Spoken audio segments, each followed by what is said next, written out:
You want me to put that on my Tudor?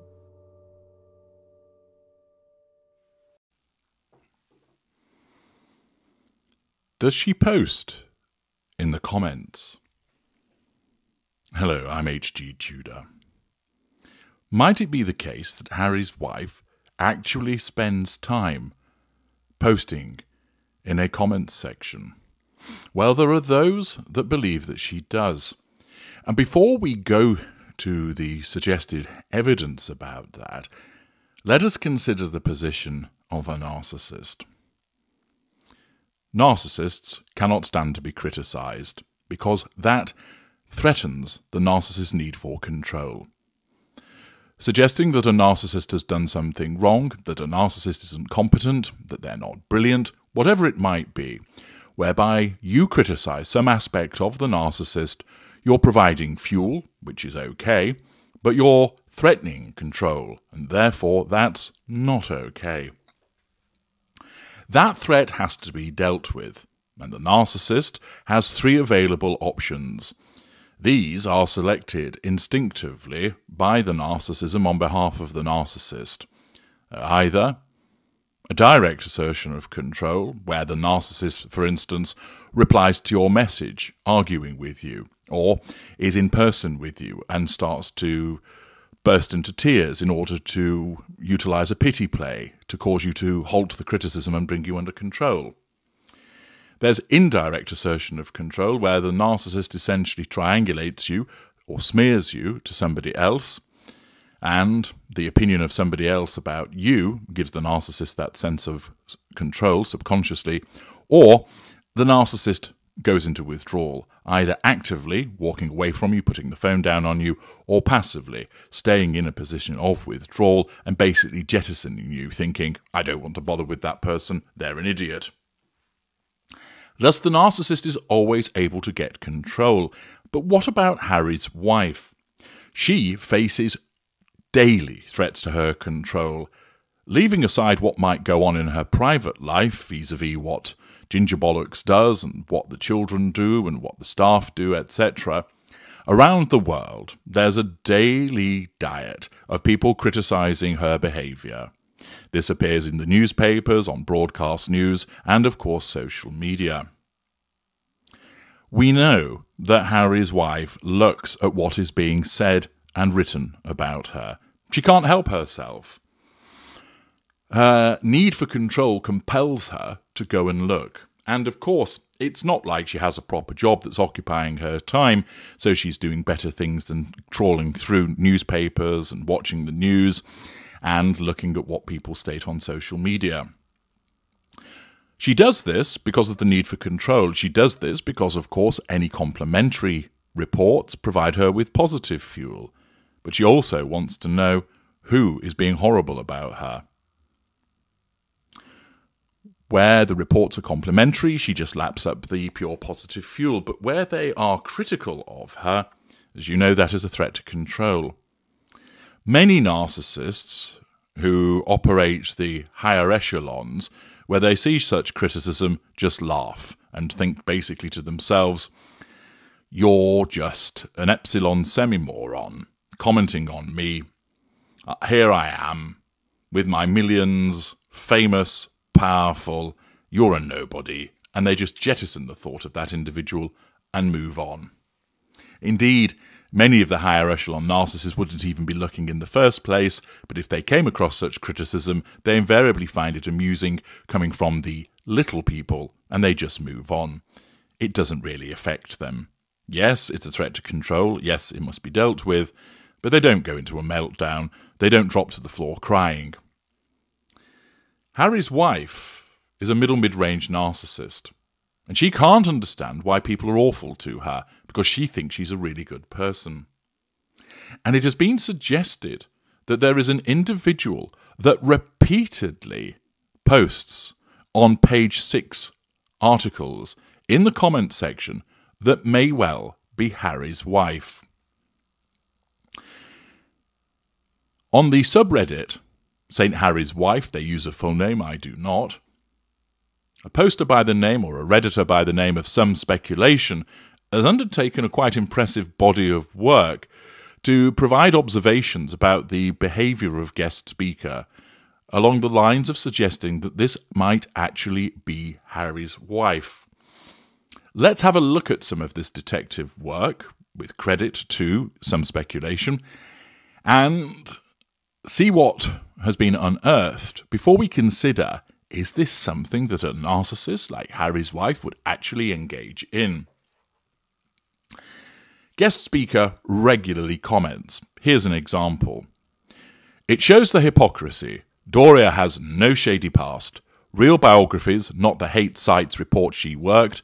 There were no arrests, and she got a degree in social work. If she had a criminal record, as haters like to think, she would not have qualified to be a social worker. She and Tom shared custody of Harry's wife. The horrible parenting is from Samantha Markle, who lost custody of her children. Another example, no, you cannot. Doria does not have a criminal record. It is disgraceful that the hate sites put out this rubbish. I read the mainstream biographies of Harry's wife and Doria, and they were never imprisoned or in trouble. Maybe gullible will believe the malicious gossip from the hate sites. Another commenter observes, by the name of Night's Music, remember, this is Harry's wife you're replying to. Anything to move the goalposts and take the comments off her and how horrible and narcissistic she is. Whenever she doesn't like them, she pulls the Andrew card or some other equally off-the-wall thing that has absolutely nothing to do with the comments or article to try and shift everything away from her. Another comment from guest speaker. William was no hot bachelor. Some ladies he courted, like Isabella Calthorpe, said no. Isabella married Branson's son instead. Kate did little work. Most women work for a living and don't wait around putting life on hold, hoping the rich man proposes. Kate had no choice as to when she met the Queen. William went to Jekka's brother's wedding instead of Peter's leaving Kate alone to meet the Queen. You give Kate way too much credit. Kate does not have to work for a living like most mothers do. She has lots of help and 4 mansions. And there are many comments of a similar nature from this individual by the name of guest speaker, invariably defending Harry's wife, defending Doria Ragland, and attacking the royal family. Might this be Harry's wife? Well, certainly, many of the individuals that post on page 6 think that it is her. But what does some speculation state? Well, some speculation observes that guest speaker often and frequently deflects to Andrew, despite the original article not having anything to do with it. Accordingly, of course, deflection is a manipulation of the narcissist in order to nullify a threat to control. Guest speaker often calls out other posters for a lack of evidence, believing Tab Media, or that they weren't there themselves. This is an attempt to discredit the source.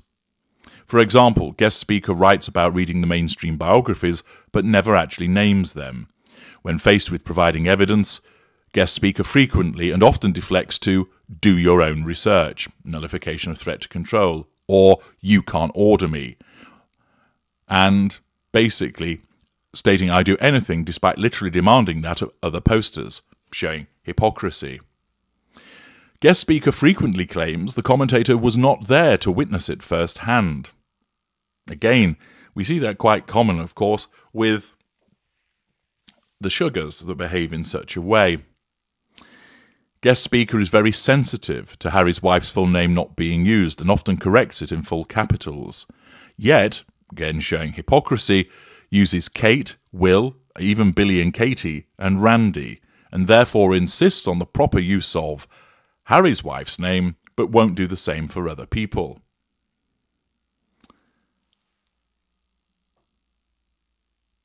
The writer also suggests that one should ask guest speaker for the psychological traits of narcissism. Ask if guest speaker is a professional who is able to confirm that Harry's wife is not one. Some speculation suggests that this is clearly a term that gets under guest speaker's skin, which is no surprise, as narcissists invariably reject any diagnosis that they are a narcissist. Guest speaker is very defensive about comments about Harry having a diminished role. There is a trend that King Charles III will have longevity, and Kate somehow will never be queen. This is telling as it shows the panic guest speaker has over William and Catherine, is preoccupied and currently reassured that Parliament won't remove the titles and that Charles is a soft touch, but Camilla is not. There is also the irrelevant deflection to Andrew's titles being removed when that's not even up for discussion, and technically he's not even convicted. Guest speaker regularly makes reference to hate sites and doesn't actually provide any evidence as to what they are. Doria's absentee parenting is seen as very much a raw nerve with guest speaker. Reference is also made to Catherine not working much, demonstrating deflection and projection. So some useful detective work that has been undertaken by some speculation, which has been provided with a number of screenshots of what guest speaker has to state. But could it really be the case that Harry's wife would bother herself to start commenting on a newspaper's below-the-line section? Well, as I mentioned earlier, most evolved higher echelon narcissists really could not be bothered. Their innate knowledge of their own superiority and awareness of what they are would just cause them to laugh at the comments. It's the tittle-tattle of the little people. They may even say, well, you're right in what you're saying, but I'm not going to give you the satisfaction of an argument. Accordingly, most of the time, such narcissists would ignore what has been written, occasionally perhaps commenting purely to make an example of somebody, but for the most part, they wouldn't even know about it, and even if they did know about it, they wouldn't be moved to respond. You might therefore think that Harry's wife, being infamous, wealthy, and with other things occupying her time, would be above writing as a guest speaker and a below-the-line section. However, she does have a lot of time on her hands. We know that she looks at what's being written about her, and as a mid-ranger, it would be very hard for her to resist the temptation to try and correct people. When she would see such a threat to control, which through her lens of narcissism is patently wrong, she can't accept it. She can't reconcile it. It doesn't process with her. So the consequence is that her narcissism is effectively screaming at her, this person is lying about you. They're telling untruths about you. How very dare they? And therefore, somebody with such ignited fury, with plenty of time on their hands, may well then be motivated to respond directly through the direct assertion of control by placing a comment in the below-the-line section. It's certainly the case that individuals such as some speculation and many other people who are regularly below the line on page 6 believe that it is Harry's wife. One cannot know for certain, of course, but the language used, the frequency of which she defends Harry's wife, defends Doria Ragland, attacks the royal family, and the detail that's provided and the similarity of the modus operandi may well support the fact that this is actually Harry's wife herself. It's certainly not beyond the realms of possibility that a mid-range narcissist with plenty of time on her hands would engage in this because she's so petty. She doesn't belong in the rarefied atmosphere that she somehow clambered into. She's not a highly evolved narcissist. She's mid-range, and therefore, in the circumstances, it's highly likely that she could engage in such activity.